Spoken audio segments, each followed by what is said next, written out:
الحمد لله رب العالمین۔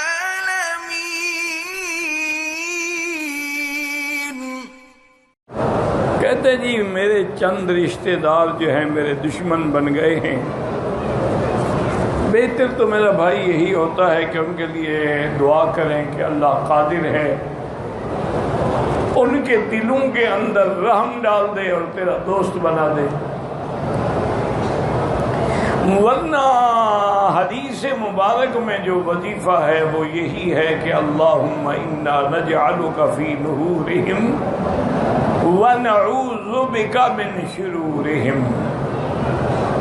نیت یہ کریں کہ یہ دفع ہو جائیں، اللہ مجھے ان کے شر سے بچائے، اور کوئی نیت نہ کریں کہ برباد ہو جائیں، ہلاک ہو جائیں، تباہ ہو جائیں۔ اللہم اکفناہم بما شئت کیف شئت اکفنا شرہم۔ تو یہ ایک بڑا ہی مجرب ترین عمل ہے، حدیث میں ہے، حضور پاک نے خود پڑھا ہے۔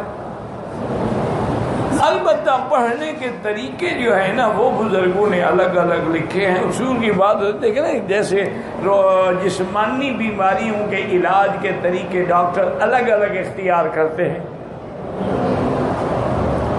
میرے ایک دوست ہیں، ان بیچاروں کو بڑی شدید تکلیف تھی،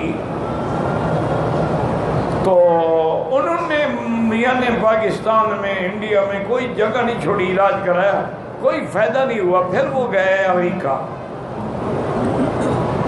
وہاں جب گئے تو انہوں نے ان کے سارے چیک اپ دوبارہ کیے، چونکہ وہ کسی کی نہیں مانتے۔ آپ پہلے نتیجے دے دیں نا، لیبارٹریز وغیرہ کیوں نہیں مانتے۔ سارے ٹیسٹ کرنے کے بعد انہوں نے کہا کہ جناب یہ مرض بھی یہی ہے جو پاکستانی اور ہندوستانی ڈاکٹروں نے لکھی ہے، اور دوا بھی یہی ہے جو انہوں نے تمہیں دیا ہے، فرقت ڈوز کا فرق ہے۔ وہ تمہیں صحیح ڈوز استعمال نہیں کرا سکے کہ خوراک کا ہونی چاہیے۔ تو انہوں نے صرف کہتا ہے خوراک بدل دی، ان نے کہا 2 گولیاں دو، انہوں نے کہا آدھی گولی دو، میں 3 دن میں ٹھیک ہو گیا۔ تو اس لیے ہمیشہ یاد رکھیں کہ اسی طرح جو دینی معاملات ہیں ان کے لیے بھی علماء جو ہیں انہوں نے مختلف طرق اختیار کیے ہیں۔ بعض فرماتے ہیں کہ آدمی تنہائی میں بیٹھ کر 41 دفعہ یہ پڑھے کہ اللہم انا نجعلک فی نحورہم ونعوذ بک من شرورہم، اور تصور بھی ہو۔ اصل بات یہ ہوتی ہے، اس لیے ہمارے جو وظیفے ہیں نا وہ اثر نہیں کرتے کہ ارتکاز کامل نہیں ہوتا، اور جب تک ارتکاز نہیں ہوگا، تصور کامل نہیں ہوگا، اس میں کچھ بھی نہیں ہوگا۔